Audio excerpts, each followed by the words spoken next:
Wazz, you're off for a lap with Randy. Are you going to be all right?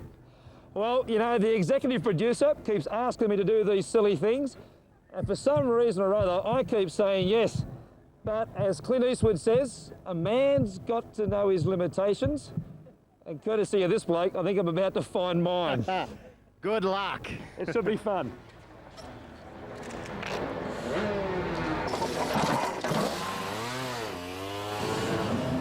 You okay? Yep.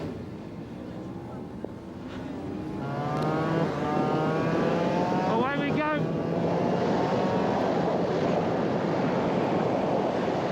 Up the top of Gardner Straight. And into doing corner at turn 1. Ripple strip flashes by. We come tight. Get the first apex here at Southern Loop. We run a little bit wide. I don't think I'm helping Randy too much. We come back out of the apex of Southern Loop, up through the gears, across the top of the rise, down towards turn 3. And the bike goes light. So we come back to the apex, and then we jump on the picks here to Honda corner, and the bike wants to throw me across the top of Randy. It's unbelievable, the braking power on these things. We're back to first gear, up towards Siberia. Thankfully it's not too cold today, but the pace is pretty hot. Around Siberia, out of there, up through the kink, towards the hay sheds.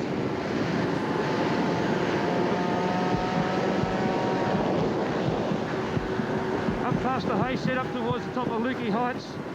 Tip it in again. You can feel Randy just adjusting the front end, down towards MG, back to first gear, tip it in through there, the camber helps you get around it, and then we short shift up around turn 11. This is the pace of the track. There's something exciting to watch during the race, because they come around here and the boys on race day have the back end sliding out, but we don't. We come around turn 12 and he puts the front wheel in the air. Can't believe the breeze.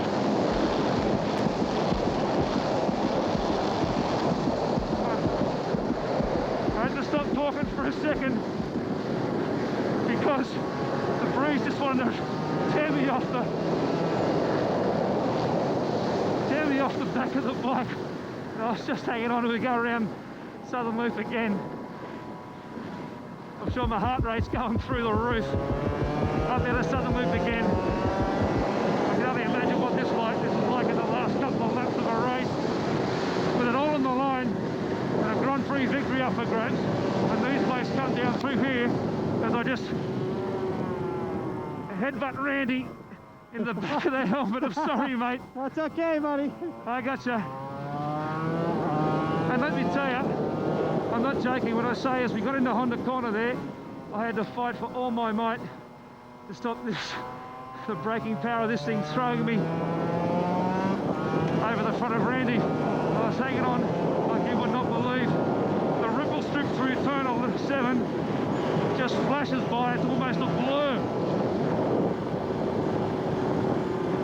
Up towards Lukey Heights. I don't know what the onboard shot looks like because my visor is just about fogged up. I'll tell you what, he's given me plenty getting into this second hairpin for the last time, right up on the ripple strip. Short shift again into third. Around turn 11 for the last time. How these blokes do this for 30 laps in a race, I have absolutely no idea. He really punched it into turn 12. I think my extra weight would have put you a bit tight on the track now, Randy. Here we come. Down under the bridge again. Oh, that is unbelievable. I'm trying to hang on. Sorry, mate. That's okay. I'm all over you. Big TV. Oh. Well, So Wazz, how was it? Randy look after you? it's everything you can imagine, and then some. It just gives you such an appreciation of what these guys go through out there in the race. To do that for 30 laps, I mean, I'm just hanging on, and I'm in a lather of sweat. The visor's fogged up because I'm trying to talk and hang on at the same time. And let me tell you, at Honda corner the second time around, I really thought I was going to disappear over the top of Randy. I thought I was going to take him with me. Oh, sensational stuff. Thanks, mate. Terrific ride. Great fun. Warren Smith taking a very close look at the Phillip Island track and doing a great job to describe that whole experience through a foggy helmet. Very nerve-wracking indeed. And Randy Mamola has been one of the riders ferrying lucky participants around the track over the past couple of days. And I believe that Kieren Perkins may well be going to experience something very similar. He's speaking now to Andy Raymond. Cameron, that's the truth. Kieren Perkins standing here and the heart beating probably more so than it ever has. You're used to 1,500 metres. This is going to be 4.5 kilometres, probably something you've never experienced before. Oh, certainly not like this. I ride a bike, so I've got around, but certainly nothing like what I expect this is going to be. The heart pumping? No, actually, I'm just excited. I'm looking forward to it. I mean, Randy's just running past here now, and by the time I get to jump on, yes, I'll probably be well and truly freaking out. But right now, happy Larry. And there goes Randy, burning the wheels up and monoing down the main straightaway. I hope he gets that out of his system now. I hope he does too. You walked up pit straight with Mick Dew, and a guy who's done plenty of laps around here. What was the advice? Not too much advice, actually. Just enjoy it. I think that I asked him which corner to enjoy the most, and he thought maybe coming around onto the straight or Lukey Heights. But I'm just going to have fun all around.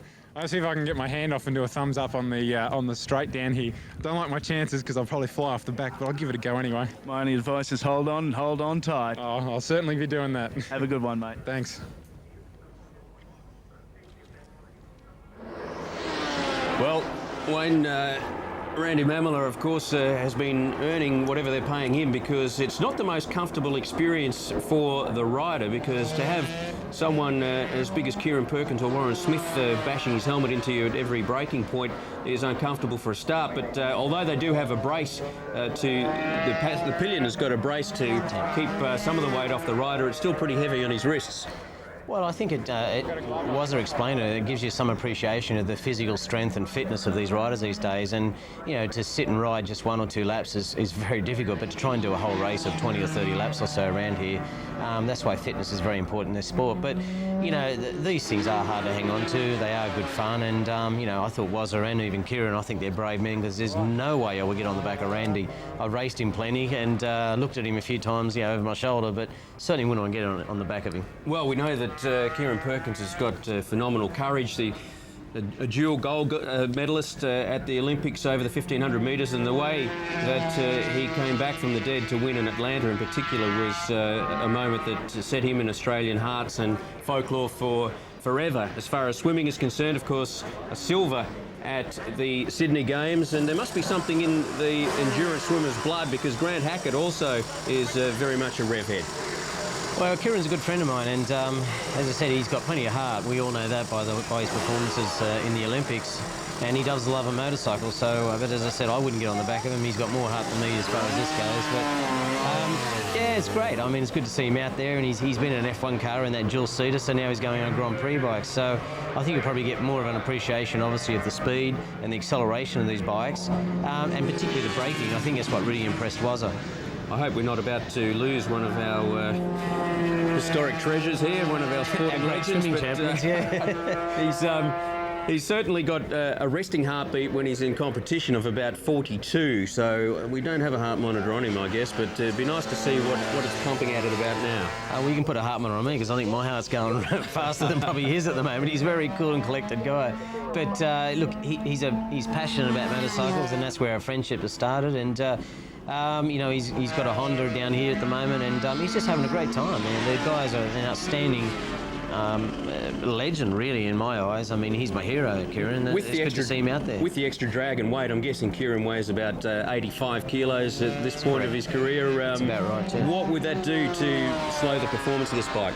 Well, it's probably going to knock, in lap time, I suppose, around about probably 2 or 3 seconds off around there. You know, Randy's obviously riding with a great deal of safety, but just the weight on the back of the bike, I mean, 80 or say even 90 kilos with all the leathers and the helmet, it does slow the motorcycle down, you know, probably 2 or 3 seconds around there.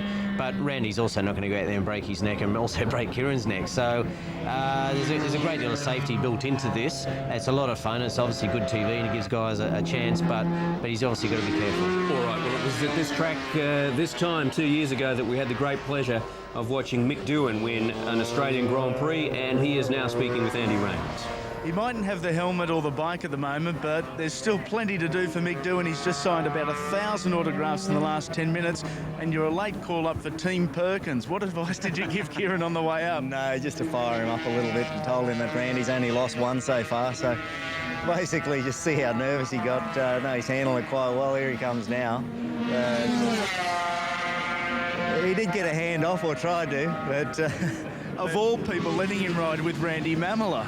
Yeah, no, Randy's taking it very easy, so no, it's a blast. I think Kieren apparently has a motorcycle himself, so I think to hop on the back of somebody like Randy, the guy's won 13 Grand Prix, quite an experienced rider, I think it'll be a lot of fun for him. You enjoying your weekend so far? It's been fantastic. At least the sun's come out now, and hopefully it'll encourage a few more people to get down here. Have a good one, Mick. Thank you. Mick Doohan, and no one knows this track better than him or what these motorcycles are capable of. And everyone's saying that Randy's taking it pretty easy on Kieren Perkins, but it would still be a massive thrill, because this takes anyone who rides a motorcycle for pleasure, takes them right out of their comfort zone. Well, it takes them to the limit. It takes them to, it's the Formula One of motorcycles, and it's the ultimate speed, it's the ultimate acceleration, and it's the ultimate grip in corners with these slicks these days. So, it's given Kieren a good insight into what Grand Prix racing's about. I'm sure he'll still want to stick to swimming, but it's a great opportunity for him to go for a lap around there with a very experienced guy. What was it that got you onto your first bike? What was the thing that thrilled you about this type of speed? Well, when I first tried road racing, I come from a dirt track background, and I had a 125 80s and 125s, and obviously mini bike racing and so on. But the day I did try a 125 TZ Yamaha, I remember coming onto the main straight Oran Park, and the acceleration, even though it was only a 250, the acceleration just pushed me back in the seat, and I just went, my God, how good is this? And to this day, I've never ever forgotten that. And of course, that was only a 250, so you imagine what a 500's like. Yes, well, I can only imagine what a 500's like. I like to tool around on a sports bike, but it's nothing like this. And the feeling of the extra braking and cornering capacity and acceleration, of course, must be just phenomenal. And Andy will try and grab a words with, I guess, a shaken world champion. He's got a smile from ear to ear, and Randy's also laughing. Kieren, how was it? That was incredible. That was incredible. I tell you what, I won't be becoming a motorbike racer in the near future. You were nice and relaxed before at any nervous moments? The only real problem was that coming into both the hairpins, he's braking so hard, I felt I was so hard to keep my weight down. I'm just like shooting over the top of him. You do know Mamola's crazy, don't you? Well, Awesome. good. That was great. The first time in the Honda corner, you kind of come over my shoulder. Oh. And so I let you get settled back in your seat. And then, of course, I took the second lap just a little bit smoother going in there. But I wanted to give you the effect of what it was like. Of course, you've been in the Formula One car, and now to be on the bike. What do you think? That was better. Yeah, that for was sure. better. Mate, it was better. Like going into both the slow ones, when you're braking really hard, I had so much trouble keeping my weight down on the bike. For sure. My feet are lifting off, I mean, when you did the stoppie then, the leg just gone. I couldn't hold it. Oh, that was great. Glad you enjoyed it. Oh, mate. I was a little bit nervous because there was a lot of birds around. And the warm-up lap, I almost hit Didn't two. notice them.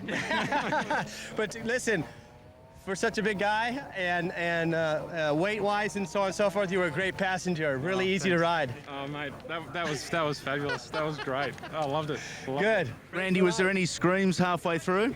I couldn't hear. I had my earplugs in. I always put my earplugs in so I can't That's hear good my he had the passengers. earplugs in. We're glad you both enjoyed it. Well done, guys. Thanks. Thank you.